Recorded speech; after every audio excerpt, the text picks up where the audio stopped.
মা বাবার দোয়া সন্তানের জন্য বিফলে যায় না। দোয়া তো করেন ছেলে যেন স্কুলে চান্স পায়, কলেজে চান্স পায়, ফার্স্ট হয়, অমুক হয়, তমুক হয়, করেন এসব দোয়া। এটাও দোয়া করেন আল্লাহ ছেলে যেন আল্লাহর ওলি হয়, নেককার হয়, আল্লাহ আপনার জন্য প্রিয় বান্দা হয়। এই দোয়াগুলো ভোর রাতে উঠে করেন, ৫ ওয়াক্ত নামাজের পরে করেন, বিভিন্ন দোয়া কবুলের সময়গুলোতে করেন, সকাল সন্ধ্যায় করেন, শুক্রবারে আসরের পরে করেন। এরকম দোয়া কবুলের সময়গুলোতে আল্লাহর কাছে সন্তানের জন্য চোখের পানি চেয়ে নেন। আপনি যদি 3টা কাজ করেন ইনশাআল্লাহ, চতুর্দিকে যখন ফিতনার কারণে সন্তানরা নষ্ট হয়ে যাচ্ছে, বাচ্চারা শেষ হয়ে যাচ্ছে, আপনার বংশধর, আপনার পরবর্তী জেনারেশন, আপনার সন্তান সন্ততি ইনশাআল্লাহ ফিতনার এই ভয়াবহতায়, ফিতনার এই আগুন যেখানে চতুর্দিকে জ্বলছে, মোড়ে মোড়ে শয়তান বিভিন্ন ফাঁদ এঁটে বসে আছে, এখান থেকে আপনার সন্তানকে আল্লাহ হেফাজতে করবেন ইনশাআল্লাহ। এবার আসা যাক এই সন্তানকে নেককার করার জন্য, আল্লাহর খাঁটি বান্দা হিসেবে গড়ে তোলার জন্য, ভালো মানুষ হিসেবে গড়ে তোলার জন্য আমরা আমাদের যে কর্তব্য আছে, আমাদের যে দায়িত্ব আছে, সেগুলো তো পালন করবই। কিন্তু এই দায়িত্বগুলো পালন করার পাশাপাশি তারা যেন ভালো মানুষ হয়, সেজন্য আমরা সংক্ষেপে তাদের জন্য কোন রুট অবলম্বন করতে পারি, কি কি আমল করতে পারি, তার ভিতরে সর্বপ্রথম আমলটা হলো তাদের সামনে দৃষ্টান্ত স্থাপন করা। দৃষ্টান্ত স্থাপন করা মানে সন্তানদের সামনে নিজেরা ভালো মানুষ হয়ে তাদেরকে আদর্শ দেখানো। একটা কথা আমরা সবাই জানার কথা, সেটা হলো ছোট শিশুরা শুনে শুনে পড়ে পড়ে যা শিখে তার চাইতে বেশি শিখে দেখে দেখে। কথা কি বুঝতে পারছেন? সন্তানরা, ছোট ছোট বাচ্চারা শুনে শুনে যা শিখে, বইতে পড়ে পড়ে যা শিখে তার চেয়ে বেশি শিখে সে কি দেখে? বাস্তব জিনিস দেখে দেখে। আপনি যদি বলেন যে বাবা মিথ্যা বলতে হয় না, মহাপাপ, এটা সে শুনলো, বইতে সে পড়লো মিথ্যা বলা মহাপাপ, এটা সে পড়লো, কিন্তু সে জানে তার বাপে কেউ ডাকছে অমুক বাসায় আছেন নাকি, বা কলিং বেল টিপতে বলছে বাবে আসায় আছেন নাকি, তো বাচ্চাকে বলে দিছে যে বল আব্বা নাই। তো এই সন্তান তখন দেখে যে না, মিথ্যা বলা যায়, সে দেখে যে মিথ্যা বলা যায়, যে আব্বা বলল, মা আব্বার সামনে মিথ্যা কথা বলতেছে, তখন সে শিখে কোনটা? যেটা দেখে সেটা। ঠিক না ঠিক? অনেক বাপ মা আছেন, ওনারা চান যে ওনাদের সন্তানগুলোর নেককার হয়ে যাক, ফেরেশতা হয়ে যাক। আমাদের কাছে আয়েশা বলে, হুজুর দোয়া শিখিয়ে দেন, যে দোয়া পড়লে ছেলেটা একেবারে সোজা হাসান বসরি হয়ে যাবে, একজন আল্লাহর ওলি আব্দুল কাদের জিলানী হয়ে যাবে, ইমাম আবু হানিফা, ইমাম বুখারী রাহমাতুল্লাহ হয়ে যাবে, এরকম একজন বুজুর্গ হয়ে যাবে, ছেলেটা নেককার হয়ে যাবে। দোয়া শিখিয়ে দেন।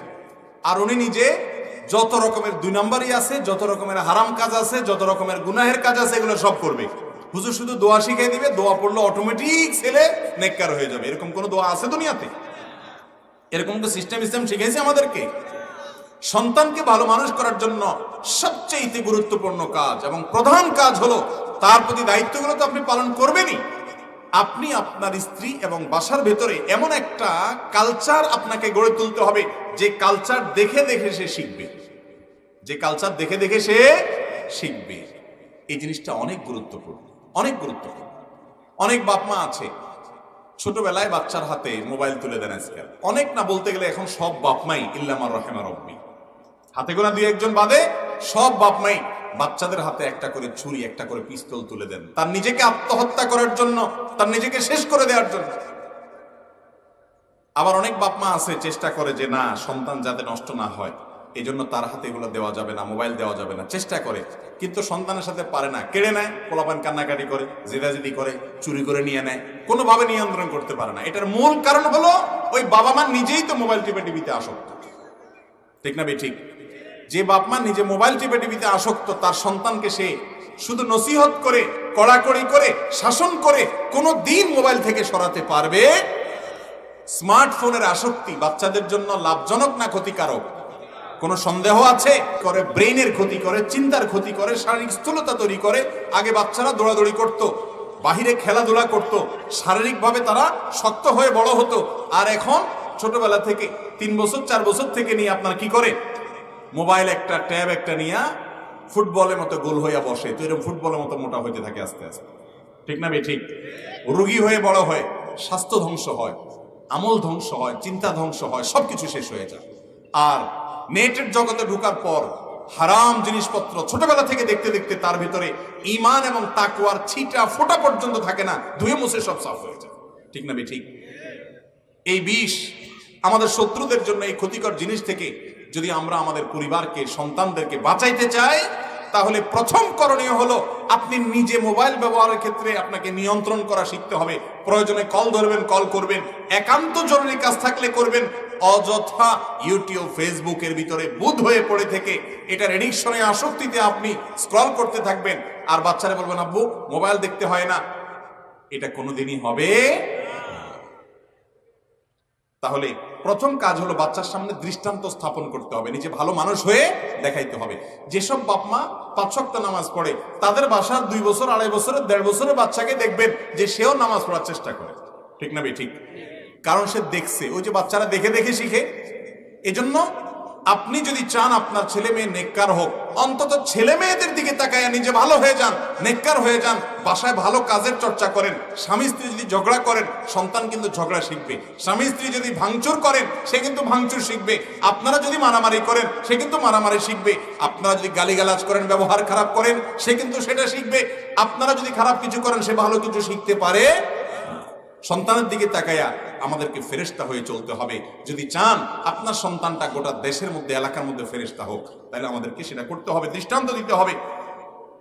আপনি যদি আপনার বাবার জুতাটা সোজা করেন, আপনার সন্তান বড় হওয়ার পর আপনার জুতার উপরে তার জুতা দিয়ে পাড়া দেওয়ার সময় তার বিবেকে বাঁধবে যে আমার বাপকে দেখছি দাদার জুতা সোজা করতে। কথা কি বুঝাতে পারছি?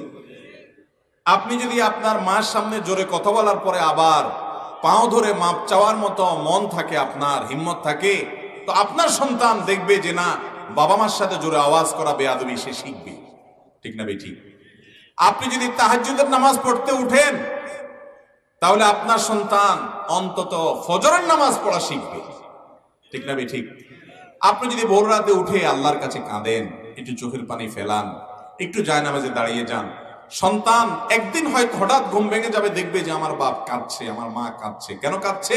মালিকের কাছে দোয়া করছে। সে মালিকের সাথে পরিচিত হবে, সম্পর্ক গড়ে উঠবে। আর আপনি যদি নিজে ফাসেক থাকেন আর বলেন হুজুর মাদ্রাসা দিয়ে গেলাম, ছেলেটাকে হাফেজ আলেম বানায় দেন, নেককার বানায় দেন, আপনি মনে রাখেন কিয়ামত হয়ে যাবে। এটার সম্ভাবনা খুবই ক্ষীণ যে আপনি সন্তানকে ভালো করার জন্য বাসায় কোনো পরিবেশ দিবেন না, সন্তান ভালো হয়ে যাবে। 1, 2টা 4টা ব্যতিক্রম ঘটনা ঘটতে পারে, নরমালি এরকম হয় না। আল্লাহ আমাদেরকে বোঝার তৌফিক দান করুন।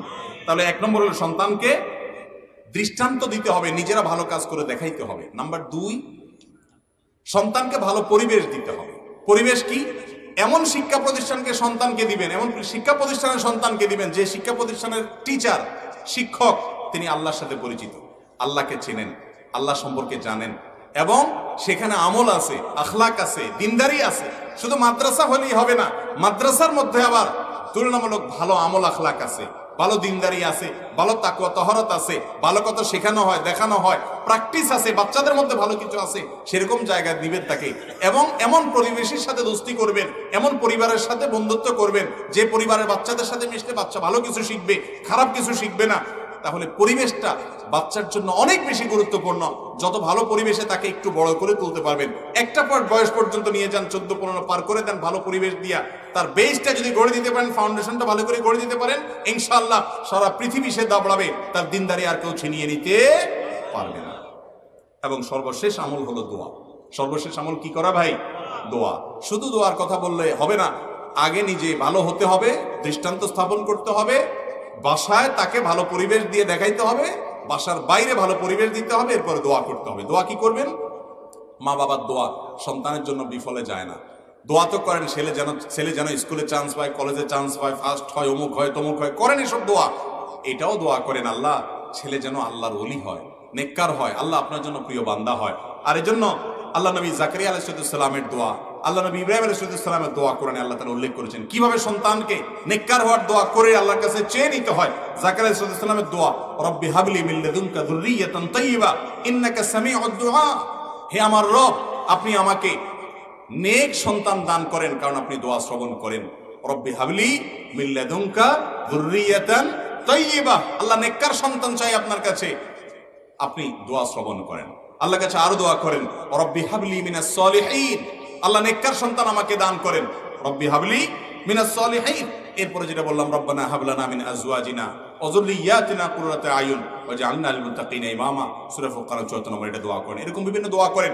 এই দোয়াগুলো ভোর রাতে উঠে করেন, 5 ওয়াক্ত নামাজের পরে করেন, বিভিন্ন দোয়া কবুলের সময়গুলোতে করেন, সকাল সন্ধ্যায় করেন, শুক্রবারে আসরের পরে করেন।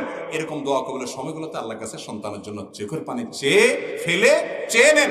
আপনি যদি 3টা কাজ করেন, ইনশাআল্লাহ চতুর্দিকে যখন ফিতনার কারণে সন্তানরা নষ্ট হয়ে যাচ্ছে, বাচ্চারা শেষ হয়ে যাচ্ছে, আপনার বংশধর, আপনার পরবর্তী জেনারেশন, আপনার সন্তান সন্ততি ইনশাআল্লাহ ফিতনার এই ভয়াবহতায়, ফিতনার এই আগুন যেখানে চতুর্দিকে জ্বলছে, মোড়ে মোড়ে শয়তান বিভিন্ন ফাঁদ এঁটে বসে আছে, এখান থেকে আপনার সন্তানকে আল্লাহ হেফাজতে করবেন ইনশাআল্লাহ। চেষ্টা করবো তো আমরা সবাই।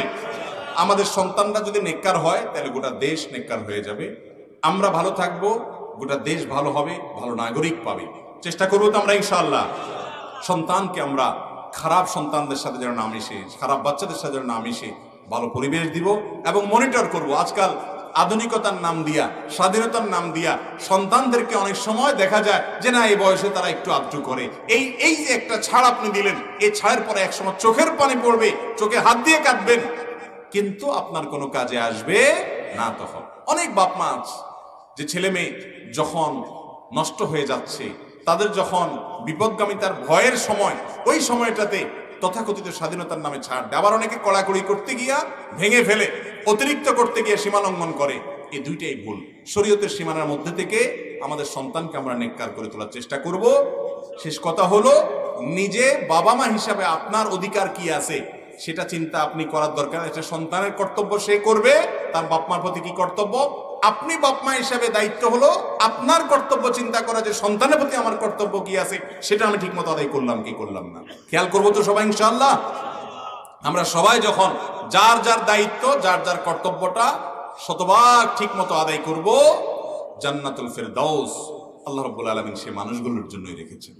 আল্লাহ তাআলা আমাদের সবাইকে এই মাহফিলে যেভাবে একত্রিত হলাম, এখানে যেরকম আমরা শুনলাম কোরআন এবং হাদিসের কথা, এই কথাগুলোকে শুনে শুনে আমল করে জান্নাতে গিয়ে জান্নাতের আঙ্গিনাতে এরকম একত্র হওয়ার তৌফিক দান করুন। ওয়া আখিরু দাওয়ানা আনিল হামদুলিল্লাহি রাব্বিল আলামিন।